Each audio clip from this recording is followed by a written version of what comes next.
എന്നാ പുതിയ തിരക്കഥയിലാ? പുതിയ തിരക്കഥയിലാണോ എന്ന് ചോദിച്ചാൽ ആണ്. ഇനിയിപ്പോ 3-4 ദിവസം കൊണ്ട് ന്യൂ ഇയർ വരുന്നല്ലേ. അപ്പോ ന്യൂ ഇയറുമായിട്ട് ബന്ധപ്പെട്ടിട്ട് നമ്മളൊരു കഥ എഴുതിയാലോ എന്ന് ഇങ്ങനെ ആലോചിക്കും. അത് നല്ലതായിരിക്കും. ഏത് കണ്ടന്റ് ബേസ് ചെയ്തിട്ടാ ചെയ്യുന്നത്? കണ്ടന്റ് നമ്മള് മദ്യത്തിന്റെ ഒരു കാര്യം ചെയ്താലോ. ഇപ്പൊ പല ആൾക്കാരും ഇപ്പൊ ന്യൂ ഇയറിനെല്ലാം കള്ളുകൂടിയെല്ലാം നിർത്തുന്ന സംഭവം എല്ലാം ഉണ്ടാവുമല്ലോ. അങ്ങനെ അത് ബേസ് ചെയ്തിട്ട് ചെയ്താലോ എന്ന് ഇങ്ങനെ ആലോചിക്കും. അതൊരു വെറൈറ്റി ആയിട്ട് ചെയ്യാല്ലേ? ചെയ്യാതെ അതൊരു വെറൈറ്റി ആയ രീതിയിൽ നമുക്കൊന്ന് ചെയ്ത് നോക്കിയാലോ അല്ലെ. ആ ബേസിലാണ് നോക്കുന്നത്. എന്നാ കഥ ഒന്ന് പറഞ്ഞു തരുമോ? ആ കഥ ഞാൻ പറഞ്ഞുതരാം.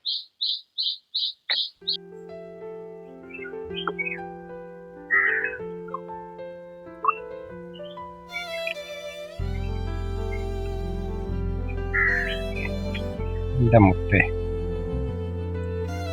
എന്തിനാ ഇങ്ങനെ എല്ലാ ദിവസവും 6 മണിയാകുമ്പോ ഇങ്ങനെ നേരം വെളുക്കുന്നവരെന്നെ ഞാൻ സ്നേഹിച്ചവരെല്ലാം എന്നെ വിളിച്ചു. ഇനി മാത്രം എന്തിനാ എന്നെ ഇങ്ങനെ സ്നേഹിക്കും? എൻ്റെ കുടുംബം, എൻ്റെ മക്കള് എല്ലാം പോയി. ഇനി എന്തിനാ എന്നെ വിട്ടു പോവാൻ? എനിക്ക് എന്നോട് ഭയങ്കര ഇഷ്ടമല്ലേ. ദൈവമേ, നാളെ ഒരു പുതിയ വർഷാരം, പുതുവത്സരം. നാളെ മുതൽ നീ എന്റെ സങ്കടം ഉണ്ടടാ, വല്ലാത്ത സങ്കടം ഉണ്ട് ഒഴിവാ. കാരണം ഇനിയില്ലാണ്ട് പല രാത്രിയിലും ഞാൻ ഉറങ്ങാറുണ്ട്.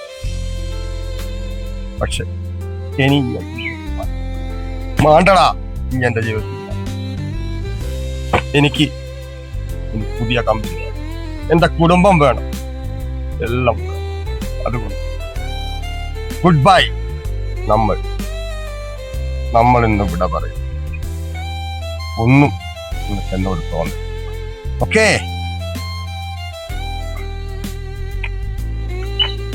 Good bye. Good by.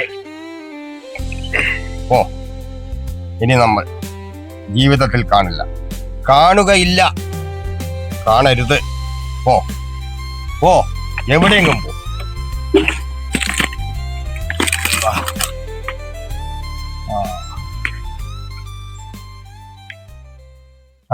അപ്പൊ എങ്ങനെയാ? ഇങ്ങനത്തെ ഒരു കൂട്ടുകെട്ട് നമുക്ക് വേണോ? വേണ്ട. അപ്പോൾ നമ്മുടെ 2026 പുതുവത്സരം ആരംഭിക്കുകയാണ്. ഈ പുതുവത്സരത്തിൽ നമുക്ക് ഒന്നായിട്ട് മുന്നേറാം. ഇത്രയുള്ള ചീത്ത കൂട്ടുകെട്ടുകൾ നമുക്ക് വേണ്ട. നല്ല കൂട്ടുകാരായി, നല്ല മക്കളായി, നല്ല കുടുംബമായി നമുക്ക് ജീവിക്കാം. എല്ലാവർക്കും എൻ്റെ ഹൃദയം നിറഞ്ഞ ഹാപ്പി ന്യൂ ഇയർ. അപ്പൊ വിജീഷേ, ഇതാണ് നമ്മൾ എടുക്കാൻ ഉദ്ദേശിക്കുന്ന കഥ. എങ്ങനെ ഉണ്ടാവും? അടിപൊളിയായിരിക്കും. സൂപ്പർ ആയിരിക്കും അല്ലേ? സൂപ്പറായിരിക്കും. ഓക്കെ, അപ്പം എല്ലാവർക്കും ഞങ്ങളുടെ ഹൃദയം നിറഞ്ഞ ഹാപ്പി ന്യൂ ഇയർ.